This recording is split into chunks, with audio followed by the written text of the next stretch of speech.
Agent Morris with the NSA. There is something real here. Did you believe that our government is in possession of UAPs?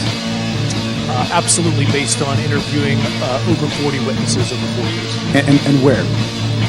I know the exact locations, and those locations were provided to the Inspector General and some of which to the intelligence committees. I actually had people with the first-hand knowledge provide a protected disclosure to the Inspector General.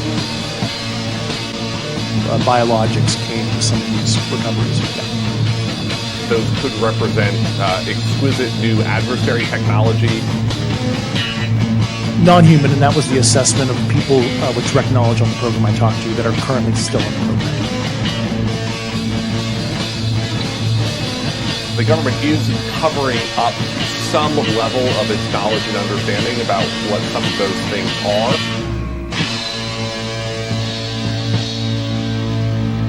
The Soul Foundation, which just announced a new initiative for UFO research and policy.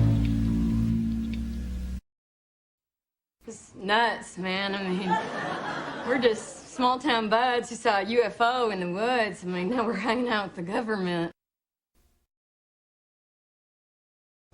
Wow. What floor were you guys on? Hello.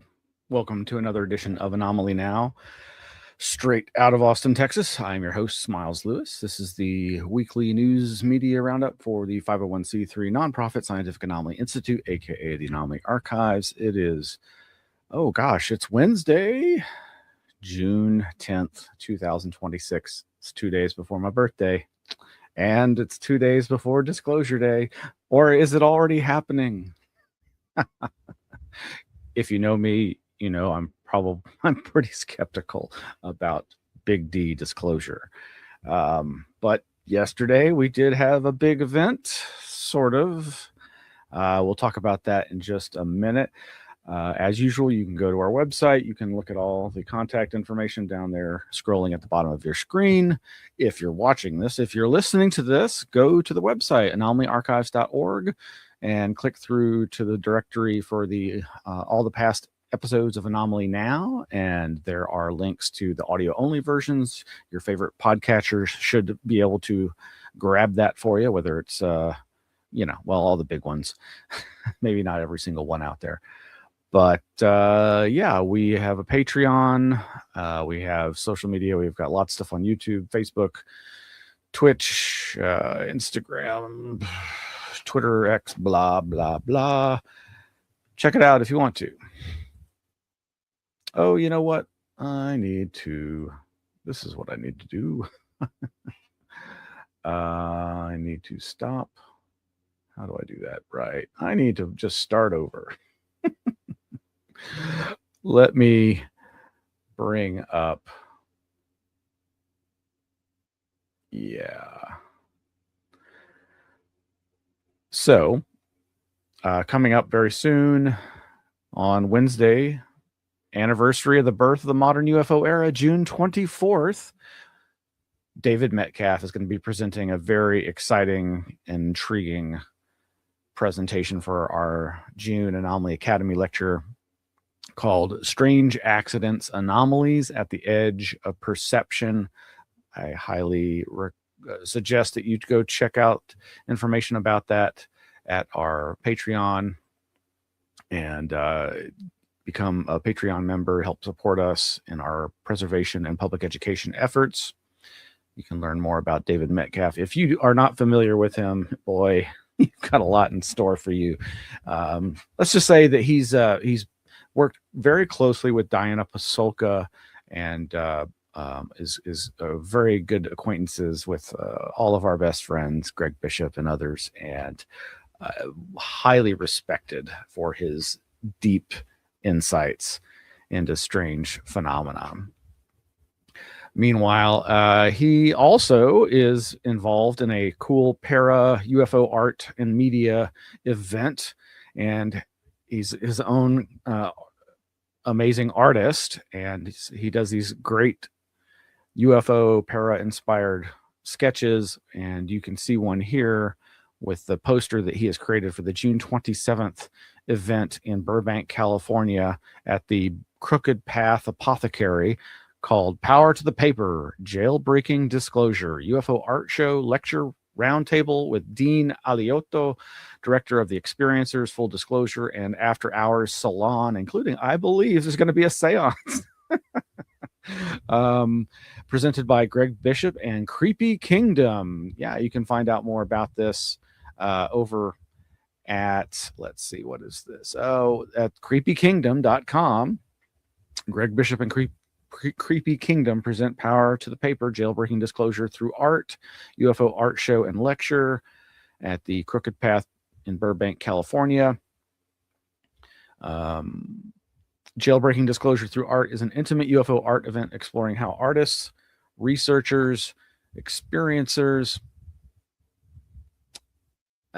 and storytellers use images, symbols, prints, and personal expression to make the unknown visible. UFO culture has always lived partly on paper through witness sketches, government files, diagrams, pulp imagery, zines, symbols, contact art, and strange images created by people trying to describe what ordinary language could not hold.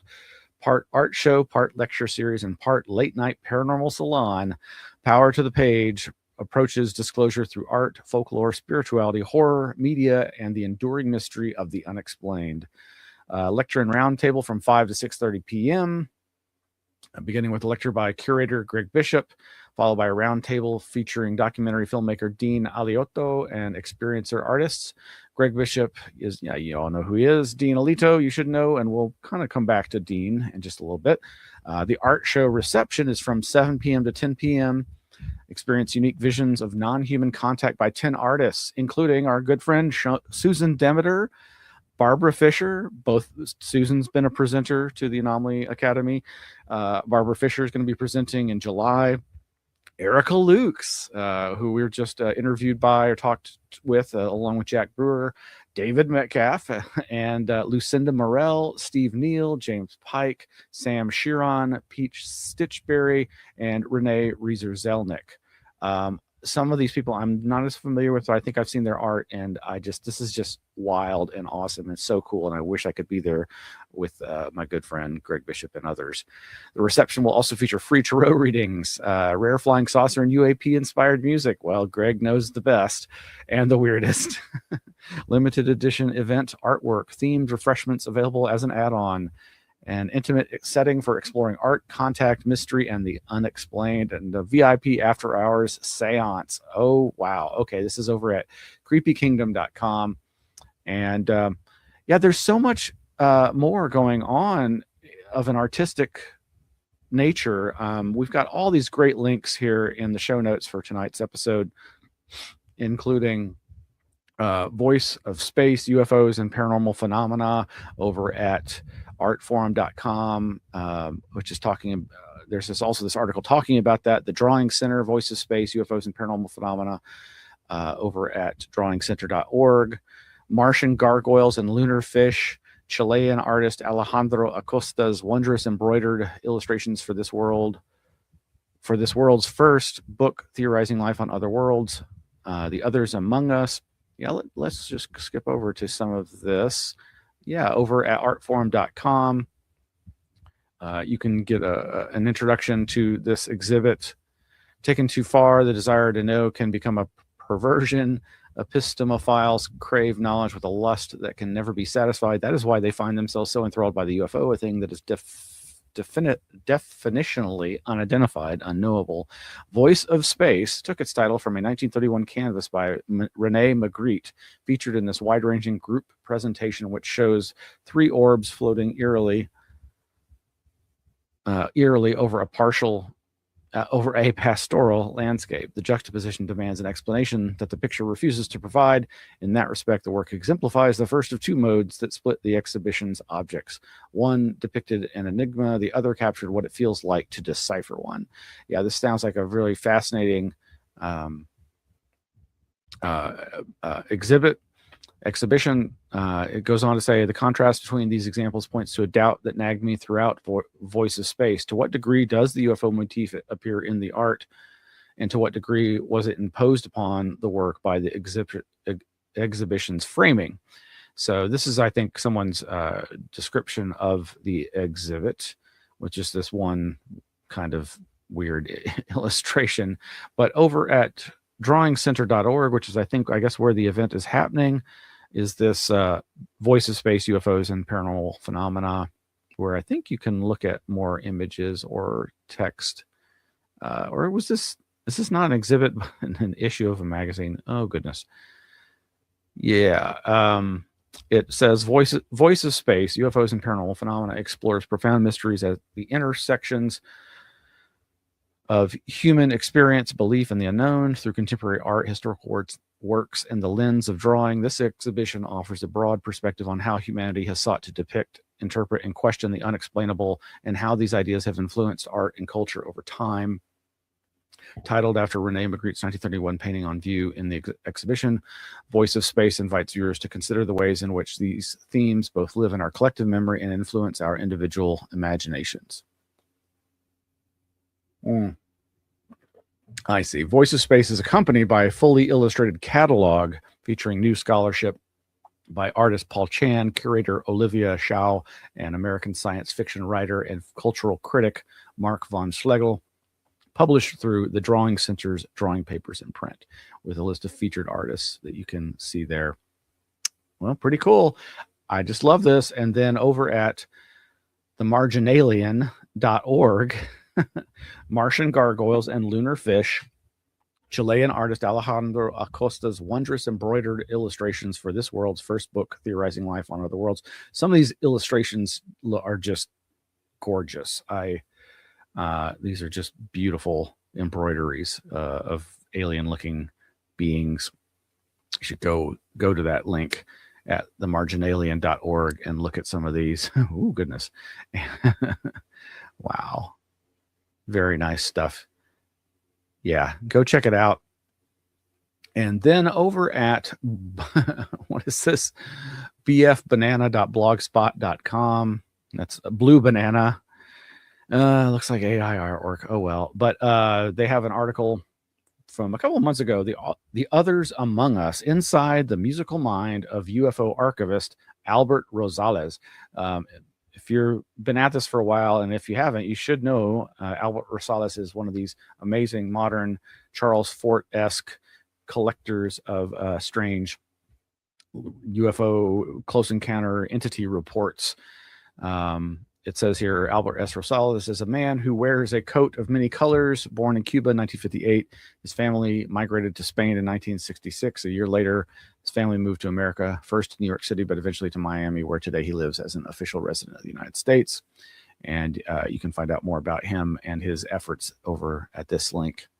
I really wasn't aware of his interest in, it says musical mind. Yeah, maybe they're just playing with that. But over at the poetry at poetryfoundation.org, this is a true story.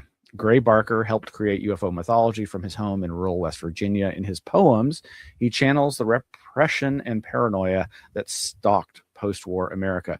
Now, this is, I believe, an interview and or a review of the book recently put out about Gray Barker that I have yet to get a copy of, and I'm very excited to read more about.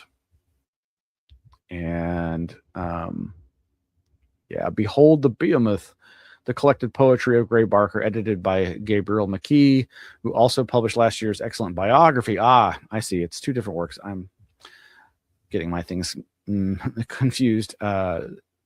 The biography is titled The Saucerian UFOs, Men in Black, and the Unbelievable Life of Gray Barker. Some of you may recall me and others reading his famous UFO is a bucket of excrement poem. Anyway, I've seen interviews and heard a lot about McKee's biography, and I just think it's great that folks are putting out these culturally inclusive media compilations, whether it be poetry, music, art, embroidery. This is all important aspects of human contact, experience, and expression. So, where are we? Yeah, you should definitely check out these links. Check out that Creepy Kingdom event that Greg Bishop is curating. That's coming up on June 27th. Meanwhile, we have, experiencers matter. This is something that gets lost in this shuffle for quote unquote big D disclosure and this post 2017 focus on military witnesses and technological evidence of encounters. What about the human element, the human experience, the actual abduction experiences, contact experiences of people that get up close and personal with this phenomena? Well, I highly recommend you check out over at Daily Grail. Now, I don't know if they've posted this to dailygrail.com yet, but over on their Patreon, for free to everyone, you can see this amazing interview. It's such a great interview. It's from last month, or posted last month, where they talk with Karen Austin, who is the director of the Johnny Mack Institute and who has been working very closely with the Rice University Archives of the Impossible, Center for the Impossible. And man, every time they ask her a question, she is just like flabbergasted and so overjoyed to be asked really good questions by Greg and Miguel.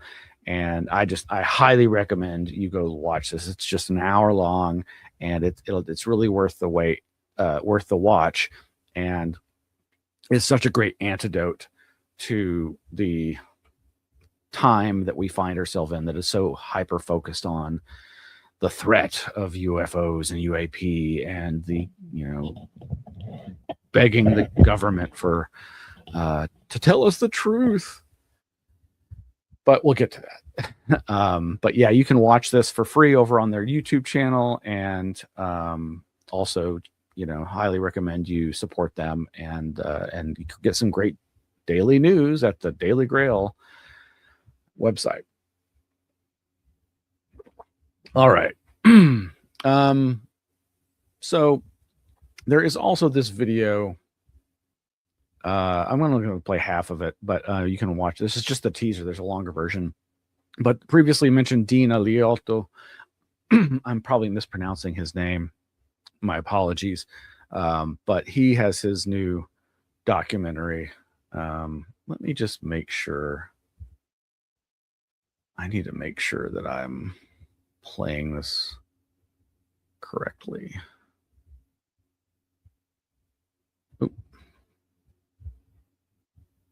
Sorry, folks. Just a little bit of a break here. Okay. Nope. Wait a minute. I got to make sure. There's a little glitch that sometimes happens. Okay. Check this out.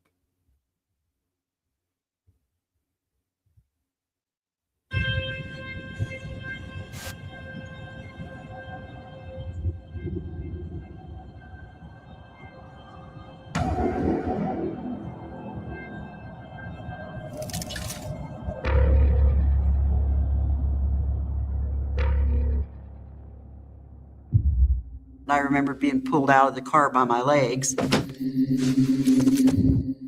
I noticed what I thought to be children walking around the meadow. Feels like we're moving quickly up, like rushed up. I could see that these definitely were not doctors. I was laying on the table. He asked me, had I ever seen a map like this before?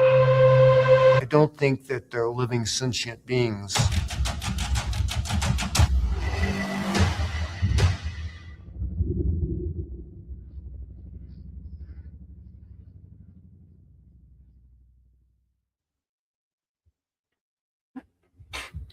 Right. So, yeah, this has been released now. I have not had the chance to watch it, but I've been very intrigued to see this new documentary by Dean. And yeah, like I say, it's a good antidote, I think, to all the focus on the militaristic whistleblower aspect of this time that we find ourselves in. But got to get to that.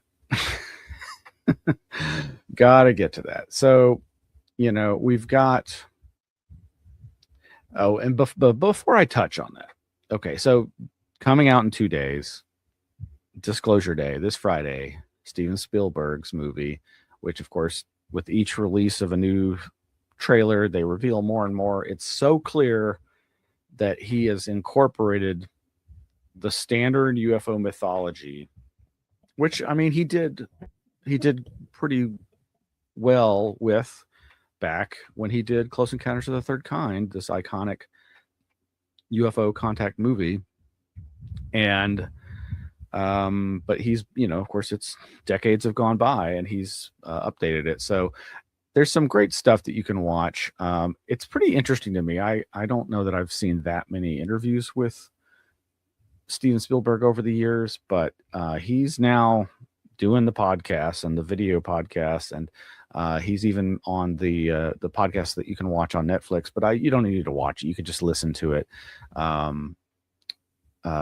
It's called the Rewatchables, and that's this particular episode is on 2001: A Space Odyssey, and this has hosts Bill Simmons and Sean Fennessy talking to Steven Spielberg, and it's a great interview. I really enjoyed listening to this.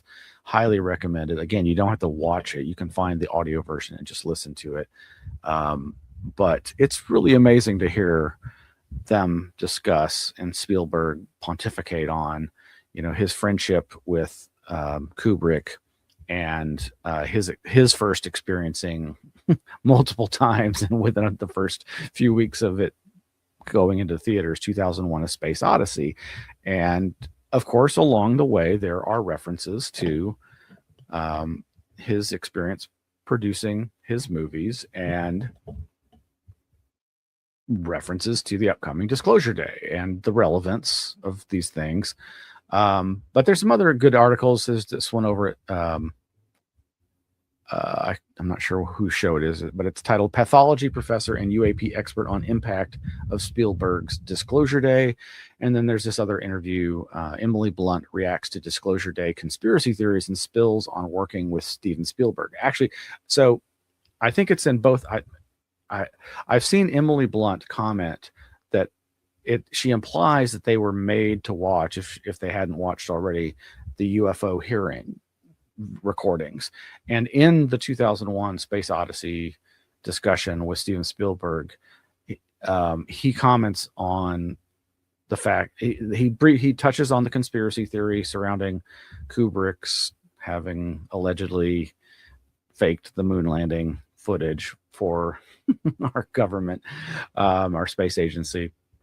But then they ask him, well, what kind of weird theories or conspiracy theories have you heard about your own films or yourself? And he said, well, the current one that I'm somehow, you know, I have been manipulated to produce this Disclosure Day documentary, or that I'm being used as part of some how you say preparation for imminent disclosure.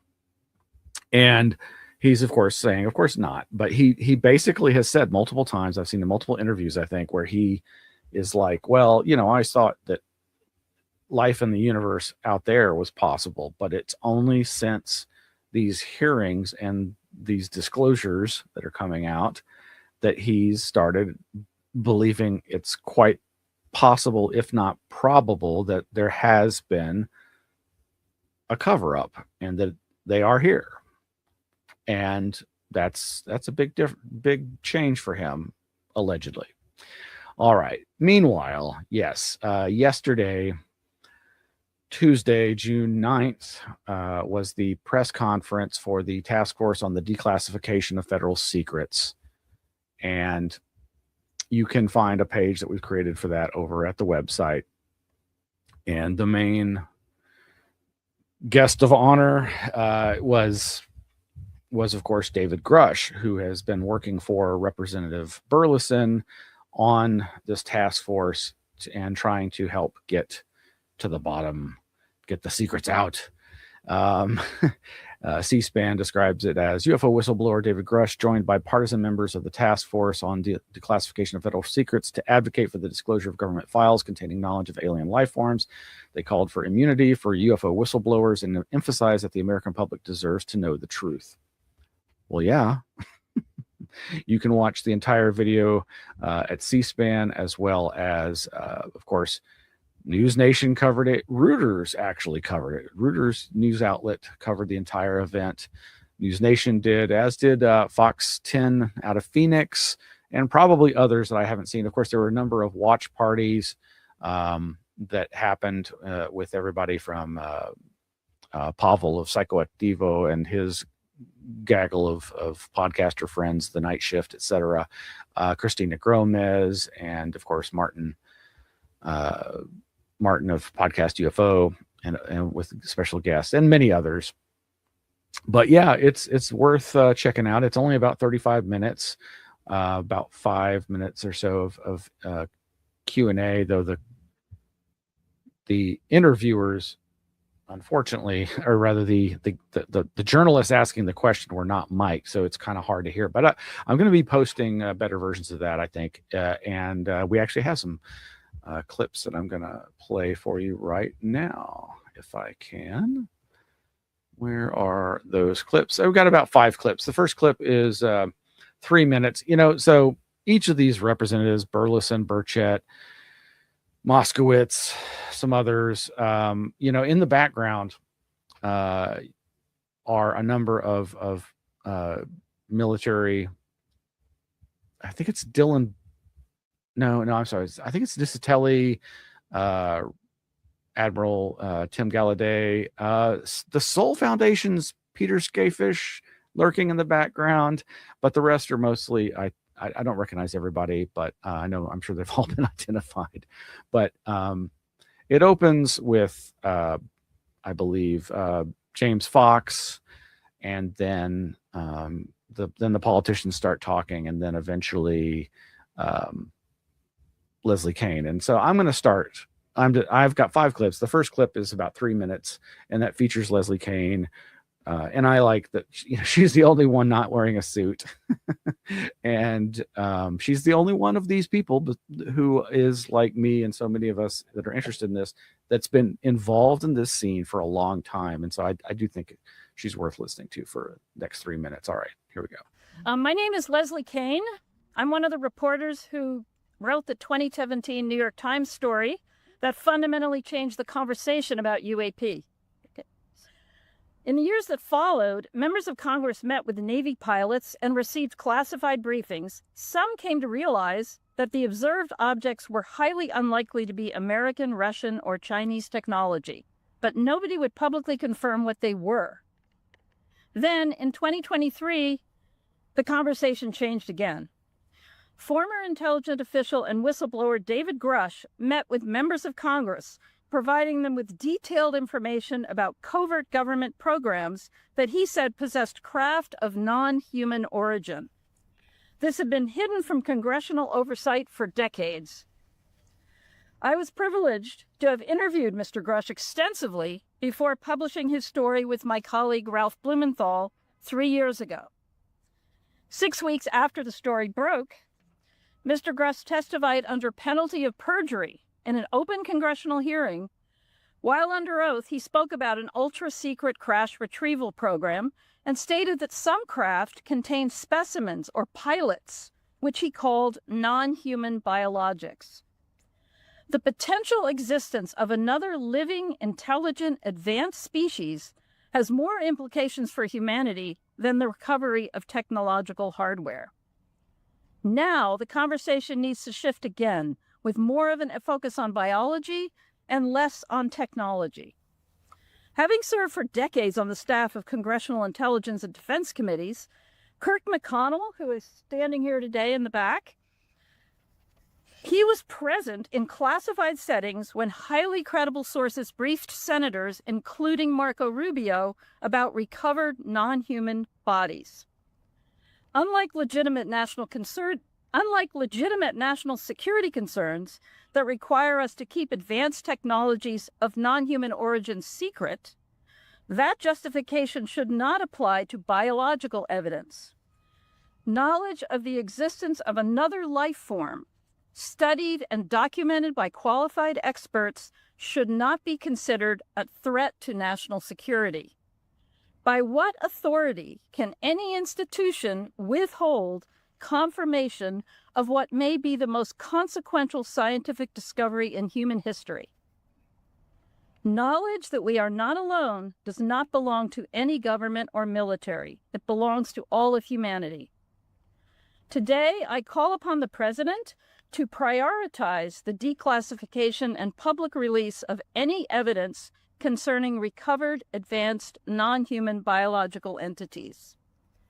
Thank you, and I turn this over now to David Grush. All right, and then we are going to have a clip here from this first clip is just a brief one from David Grush, who, of course, he was the main speaker. And here's what he had to say.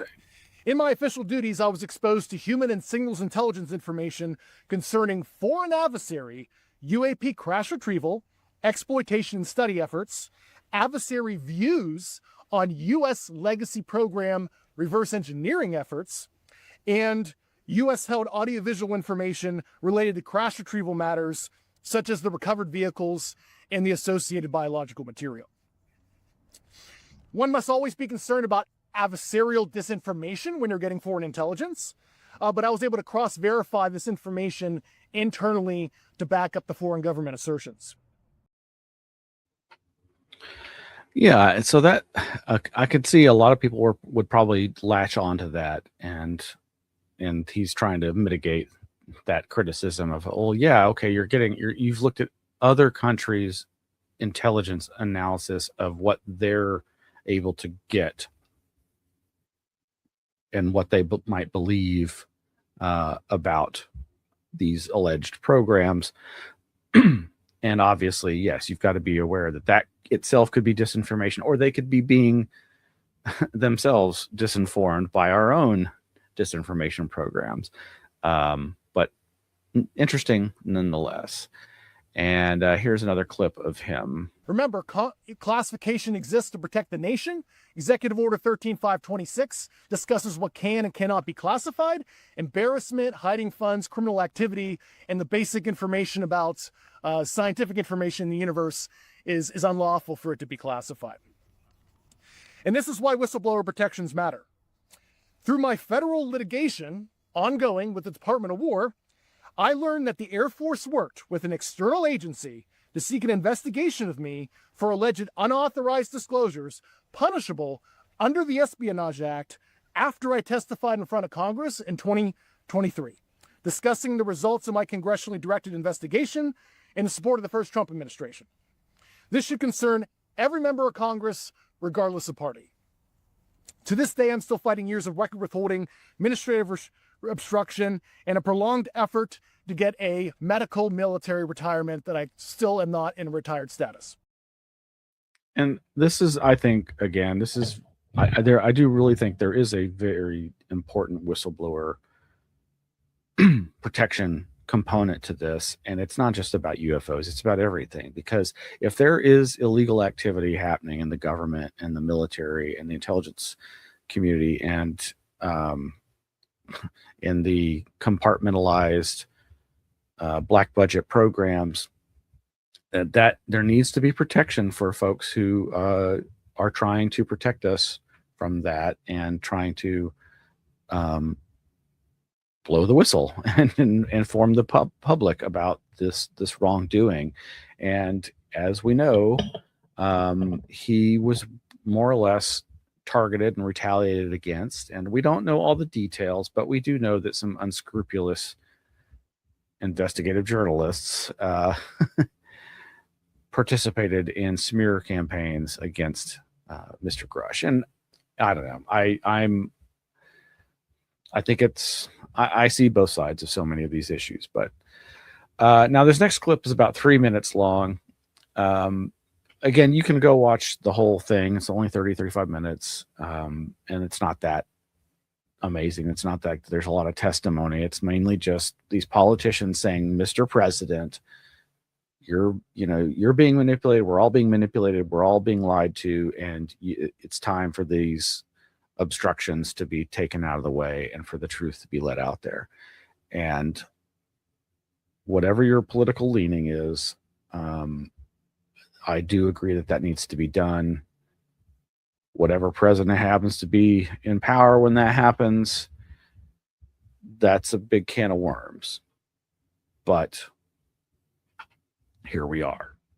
All right, this next one is about 3 minutes, and it's Grush answering several questions, and you should be able to hear, hopefully, the unmiked media journalists asking the questions here and be able to hear those questions. You to prove for us how many species? Recent report that said that there are perhaps 4 different alien species raised. How many species are you aware of? I certainly don't have the compendium. It's a continuum from corporeal bipedal type life to what I would consider as like sentient plasmoid life, but there are several that the U.S. government is aware of. So, first question for you, Mr. Grush. Okay. During the course of your investigation, it's been surfaced to the public that there's been a program by the name of Immaculate Constellation. During the course of your investigation, did you recognize that the infrastructure to support such a program for exfiltration of data from federal systems would exist? Yeah, I can't comment on the content of that program. I've discussed on my interview in Judicial Watch that was a National Security Council program.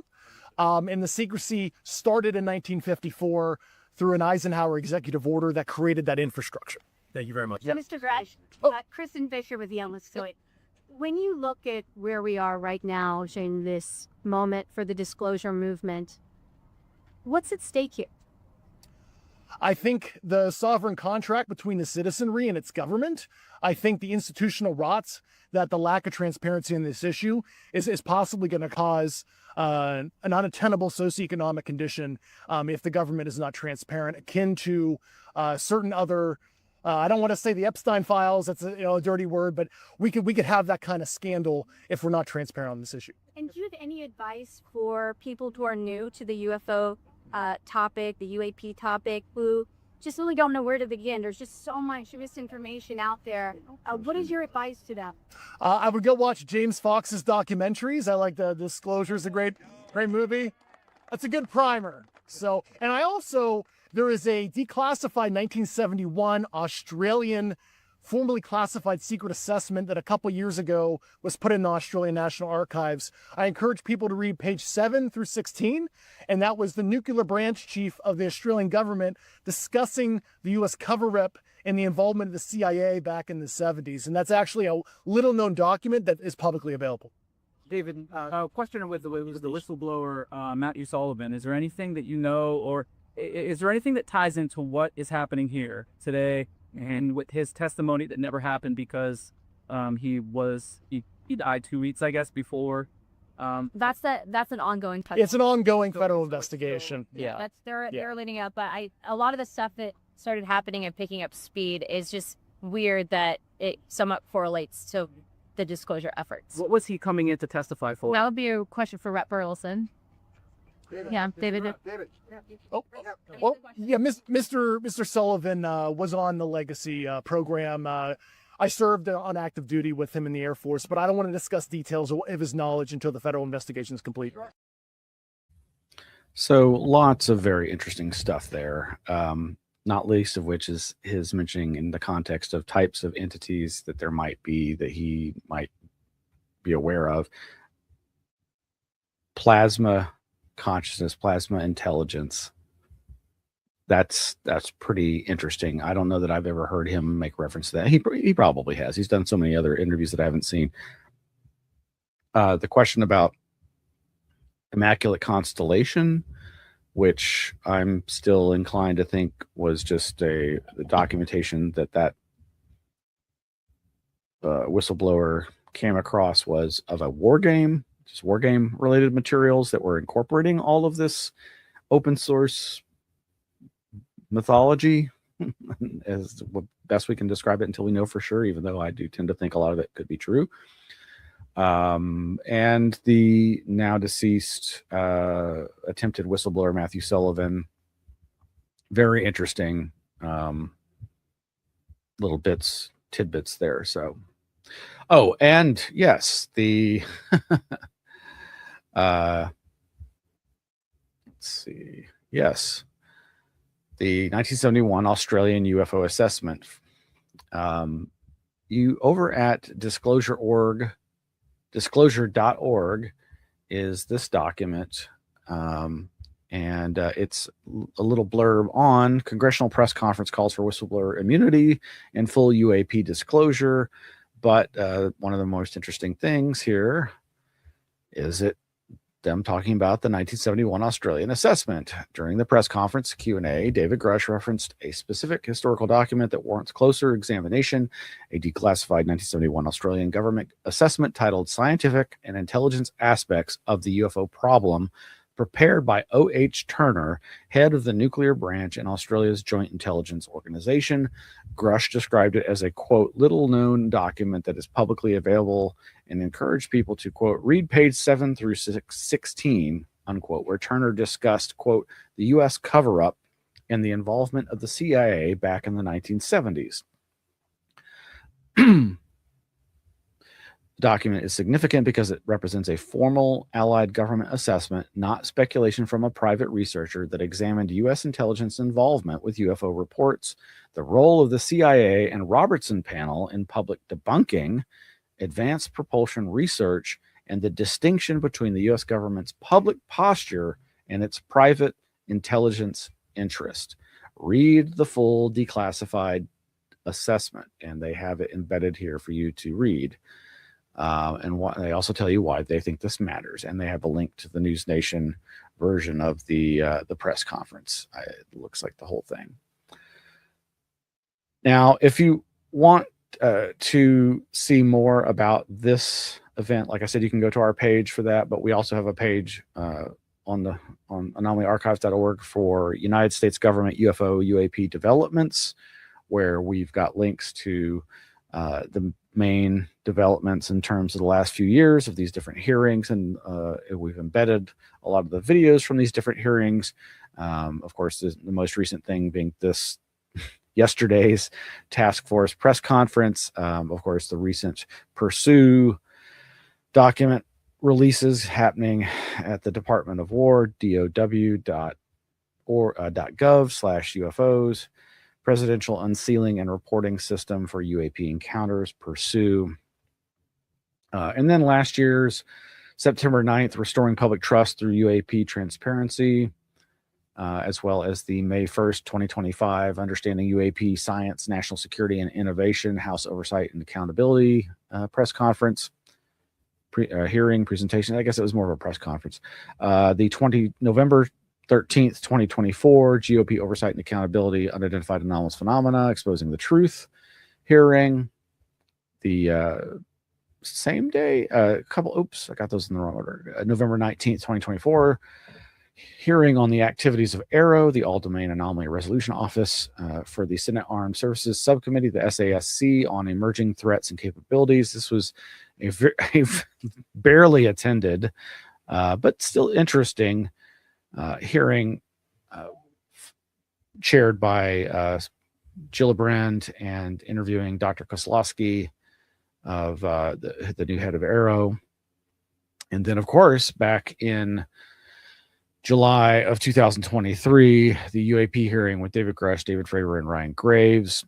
And then going back before that, the 2022, May 17th, United States Congress hearings on UFOs.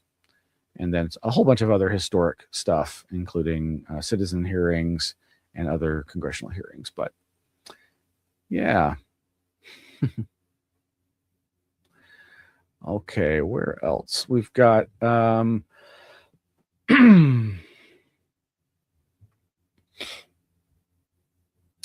in other UAP news, you can hear people talking about Jacques Vallée's shocking claims about non-human bodies. So apparently at the most recent Contact in the Desert event, Jacques revealed that, his 7th edition of his journal, his Forbidden Science journals, has been released. I immediately ordered my. I heard somebody say, a friend had told me last week that it had been released and it was announced at the Contact in the Desert event, but I had not noticed or seen any reference to this. And so my copy should be arriving in 2 days on my birthday. Yay. But this is supposed to be the 7th and final volume of Jacques' journals. But the shocking claim apparently was his appearance at the conference, where he basically asserted that there are, in fact, bodies possessed by the government. Now, I don't think I've heard the actual clip. This is just somebody else describing what they heard, and this narrator she's saying like, I was taking so many notes and there were so many things being thrown out that she, had to go back and rewatch. But she claims that he's said this kind of like unequivocally, not like, I've heard stories but he seemed to be very sternly saying that it was true.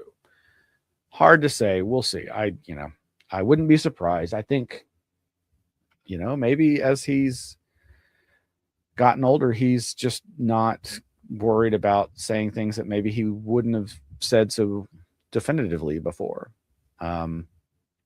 If you know me, I'm a huge fan of Mr. Vallée's. I'm still trying. I still need to finish volume 6. Got so far to go. I just take so many notes. Okay. Meanwhile, some great stuff you can check out. I have not had the chance to watch this, but I'm so excited for my good friend Joshua Cutchin. Josh is a guest interviewee on the Basement. This is the Y-Files interview show. The Y-Files. It's that very popular alternative news, weird paranormal show that features Hecklefish. You love him or hate him. A lot of people hate Hecklefish. I thought it's one of the funniest, cute things about it. Anyway, I haven't had the chance to watch it, but I'm so excited for Joshua Cutchin. And they're talking about fairies, Bigfoot, and the connection nobody saw coming, which, of course, is all about the amazing, massive magnum opus. I mean, Josh has released 2 other books since then. And this thing was so monumental.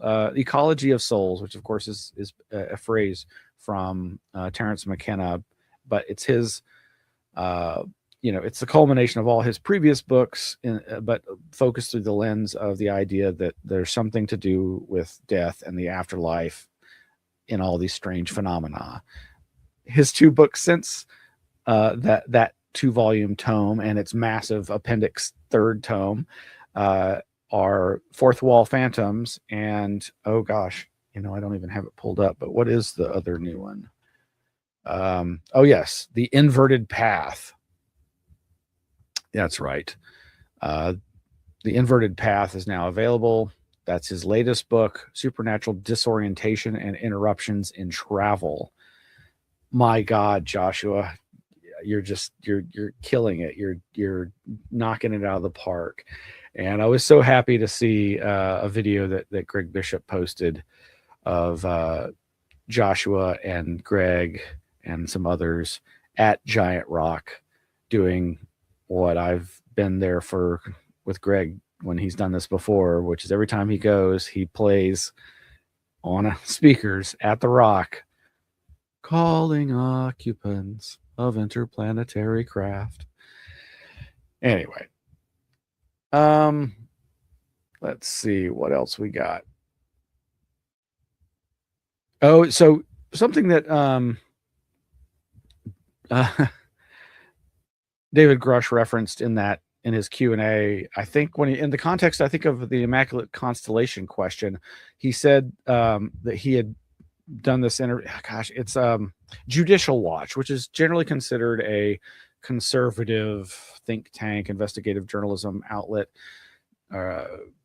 Judicial Watch has done a lot of good work over the years, as far as I've seen. It may not, it may piss off a lot of left-leaning people, but you know, again, it's important to expose corruption and get to the bottom of things. And that doesn't mean, you know, everything that I agree with everything that they've done, but apparently they interviewed David Grush, and I only just saw this. I have not had the chance to watch it, but Grush refers to it in the context of answering the question about Immaculate Constellation. So that is a YouTube video you can go watch called UAP Whistleblower David Grush on quote unquote non-human biologics and craft. Maybe it's part of a larger interview. Meanwhile, there's this article, Mystery Does Not Get Smaller When We Study It. Oh, actually, this isn't an article. This is, well, it's an essay, about a 6-minute read over at the Society for UAP Studies. That's at societyforuapstudies.org. SUAPs by Rafael Di Carlantonio. And yeah, another deep dive philosophical approach, I think. Maybe, I'm not really sure. I haven't had the chance to read it. I know I'm always pointing y'all towards stuff that I haven't had the chance to read or watch. It's just so much, but you know, I think it's probably worth checking out. Meanwhile, Nick Cook, author of The Hunt for Zero Point, one of the most foundational texts in terms of the hardware aspect of, is there reverse engineering, are these advanced aeronautical deep black programs? But he's gone in such an amazing new direction these last several years. Highly recommend his Substack, Rogue Icons, and his latest, as of yesterday, The Resilience Question, a thoughtful new framework for disclosure, resilience, and societal adaptation. He's become a really big thinker in a way that I think he's incorporated a lot of new age philosophy and has, like so many, migrated his interest in UFOs and UAP into the realm of the afterlife and the nature of consciousness and how we can use it to benefit humanity and what we like to think of as civilization. So, all right, what's next? I need to get through all this. Okay, where are we? Yeah, so PSYOPs, PSIOPS, as in my old radio show with my good friend Mac White. PSYOP Radio, decoding the psychological warfare machinations within paranormal, UFO and paranormal landscapes. One of my favorite, oh, did I get these out of order? Oh, I probably did. Oh, well, it'll work out.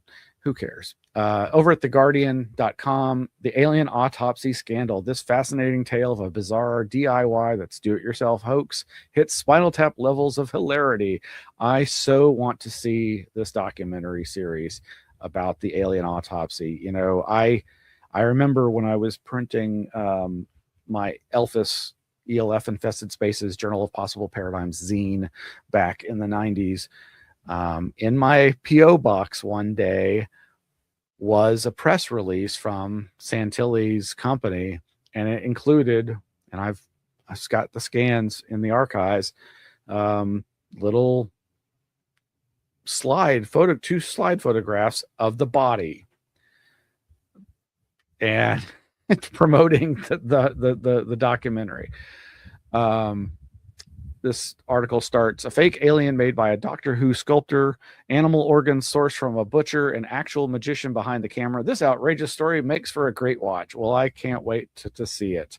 I don't know whether I believe it'll conclusively prove one way or the other, because there's some people with very hardcore beliefs about this case out there.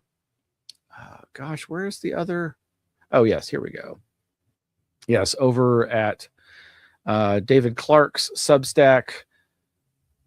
That's Dr. Clark with an E on the end. won't get fooled again. The alien autopsy scandal, where he is also talking about this. And he has this great image of a mask for the face, which the caption reads, "This alien head made from rubber was delivered to the London headquarters of the Fortean Times magazine in 1996. It is on display at the National Space Center in Leicester."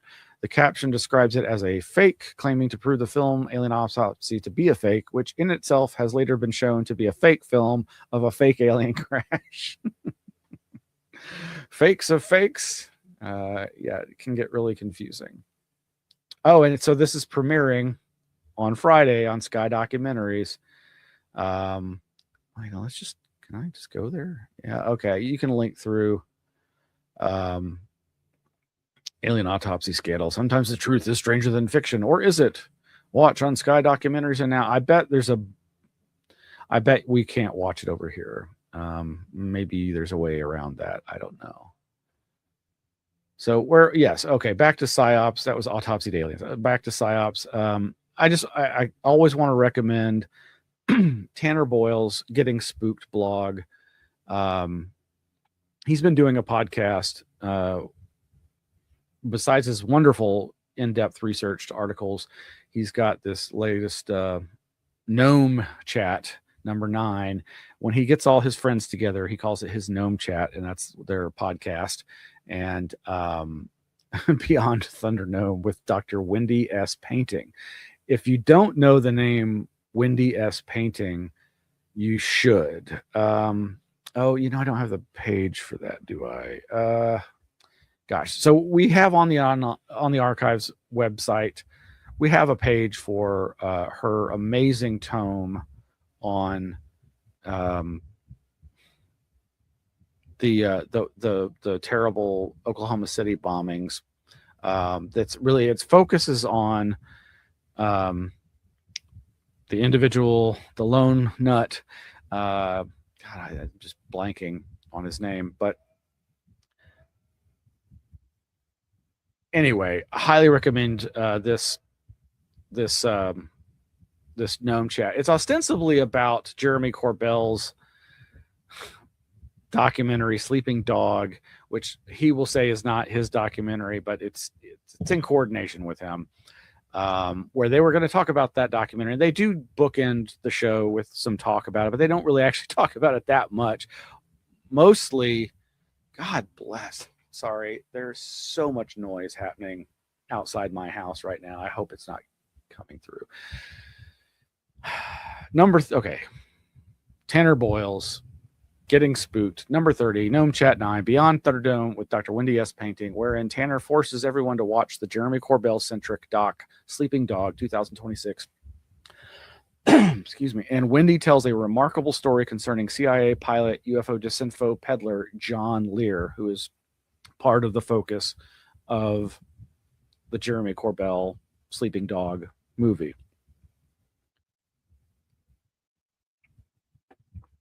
Now, Wendy has had to become immersed in so much horrific white nationalist militia type nightmare groups as part of her research for her previous book.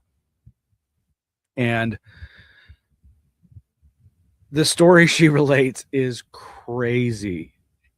Basically, it goes back to the mid 80s, maybe 86 or 87, when her informant, who she calls Winston, was out in the desert just right outside of Las Vegas, and they saw a UFO, and then they saw these little boogers, as they called them, these basically like the equivalent of like black hairy monkey Bigfoots. And they were chased by them all the way back to the suburbs, where inexplicably at 3 a.m, John Lear, who they did not know or recognize, pulled up and said, "Get in," and proceeded to take them home without them ever telling him where they lived. and it being clear that like there was some weird connection there. And as this person, Winston, told Wendy, his life went totally downhill after he met John Lear, and it's insane. And there's so many weird connections to all of this stuff. Gosh, if I could only remember the name of her book. Oh, maybe I can. Let me see real quick here. Gosh. I'm gonna search the Anomaly Archives website. Wendy Painting. There we go. Yeah. It's got a great title. I have not read this book, but we have a page for it. It's called Aberration in the Heartland of the Real, The Secret Lives of Timothy McVeigh. And I love that cover. I just think that is an amazingly cool cover. And yeah, it's all online. I've reproduced the table of contents. You can listen to an audiobook version of it online. You can read it all online for free. It's to me, this seems like a very important work, and there are a surprising number of references to UFOs in it. I had forgotten. I knew that Timothy McVeigh claimed to have a implant of some sort, a tracking device in his butt. But I had forgotten there's all these reports. It's just like with Oswald, all the reports of him going down to Mexico. There's all, not just like, but it just reminds me of that. There's all these reports of Timothy McVeigh going to Area 51. Verified.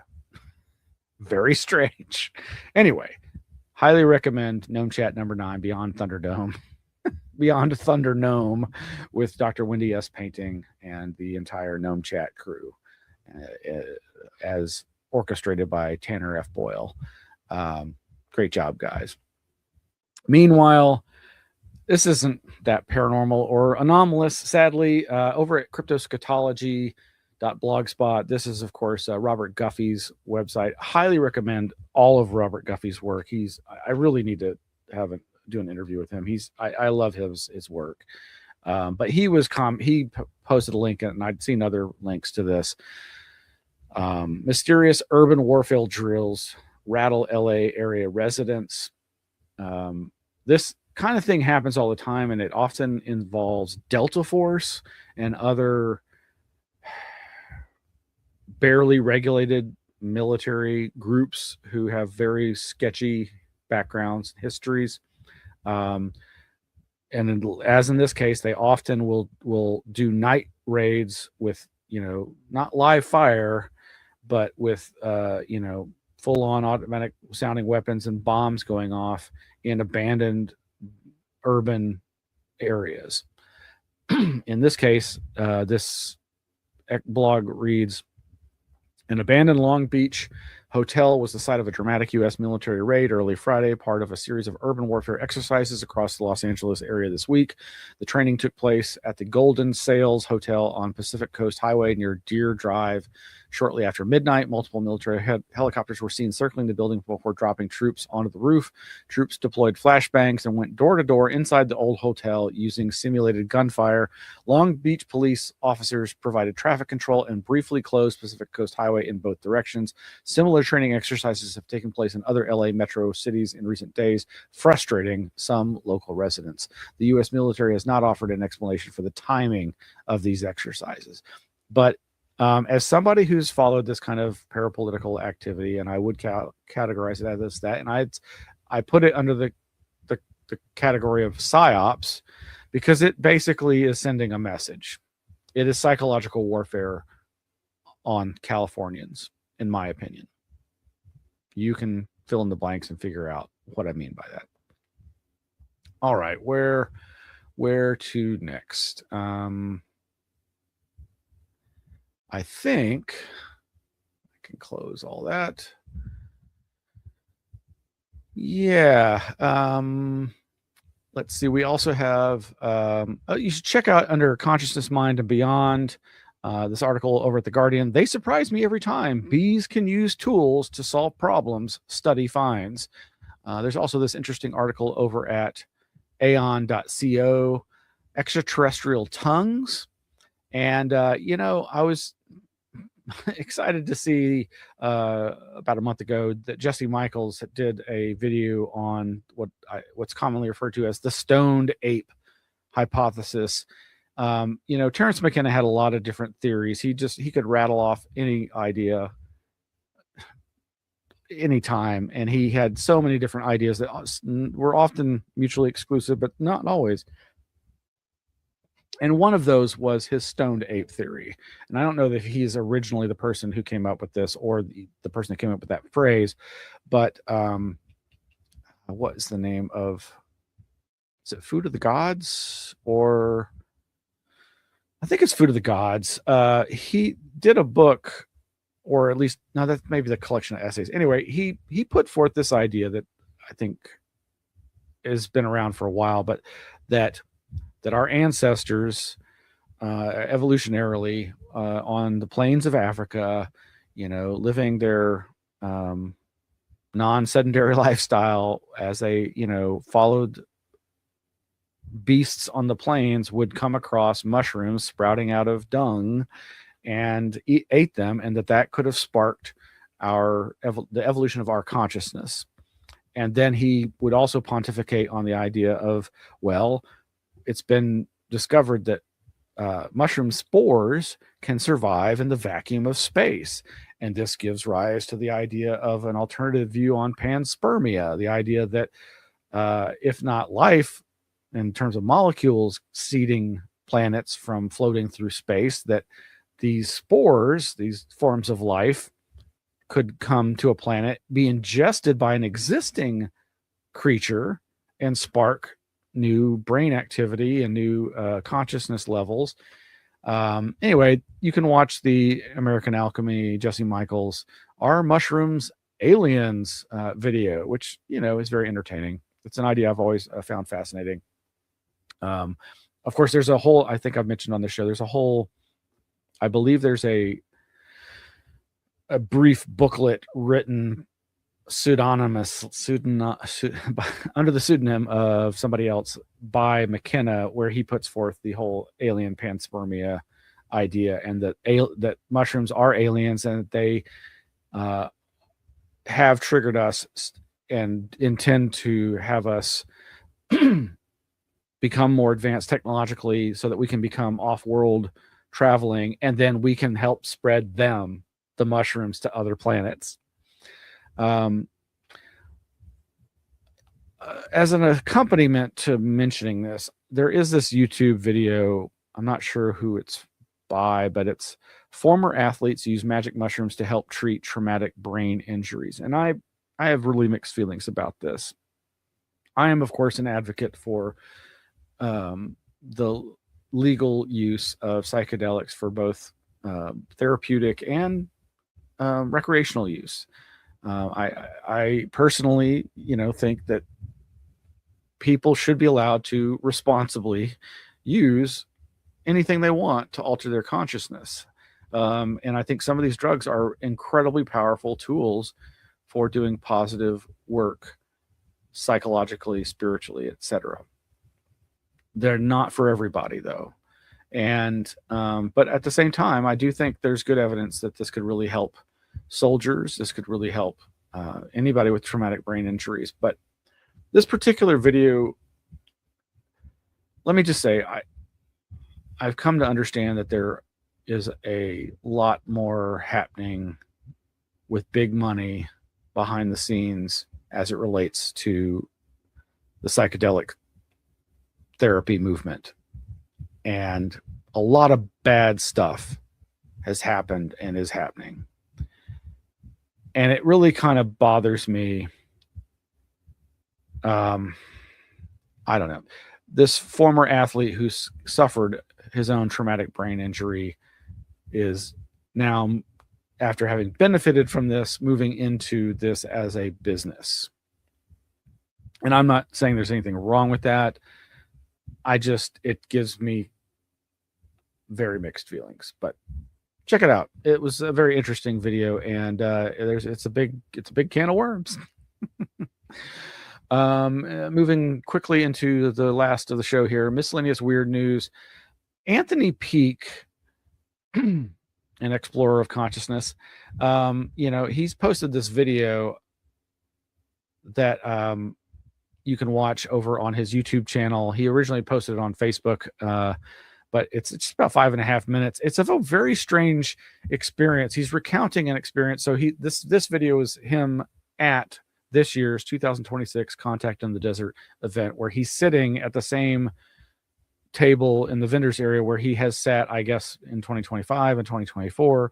And he's relating a very strange experience that happened 2 years before in 2024, where I can't explain it, but basically it all centers around his personal copy of Whitley Strieber's book, The Key, which, if you know anything about Whitley Strieber and his wild history, his description of the origins of his writing the book, The Key, are in themselves very strange. And it's had a very strange lineage in that I think at some point when it was reprinted, Strieber has claimed that changes were made to the edition that came out that he did not make or authorize.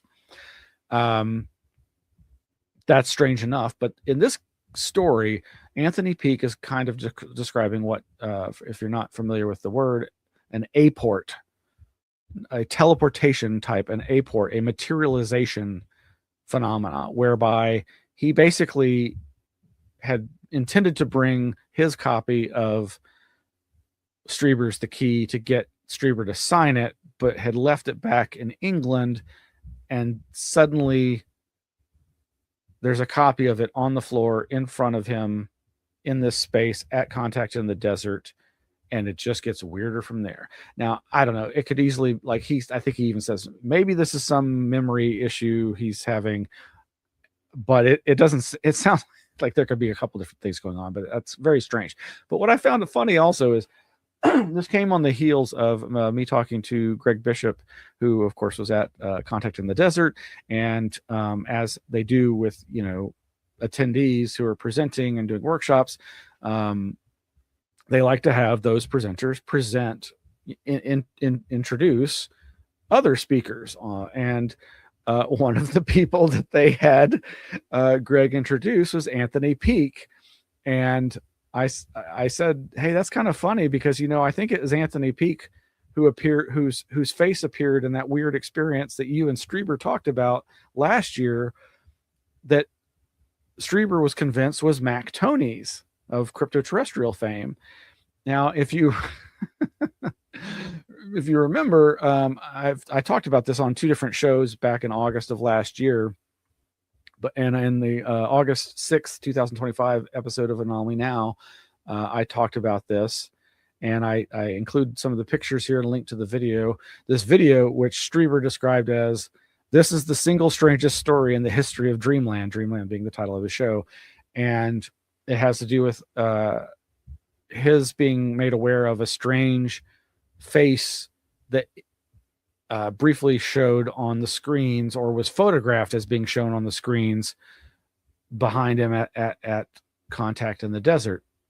And he and others became convinced that it was an image of sorts of Mac Tonnies.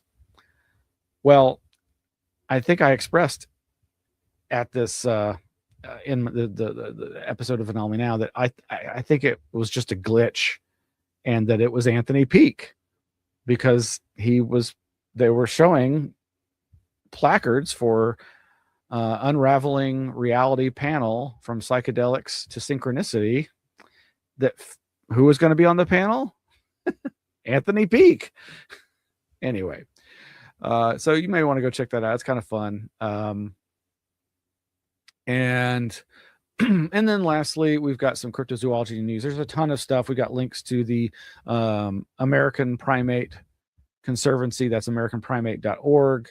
I think it's their founder, perhaps, or one of their members, who foxnews.com has this article, ex-Army Sergeant recalls creature sighting that changed life after new Bigfoot reports in Ohio.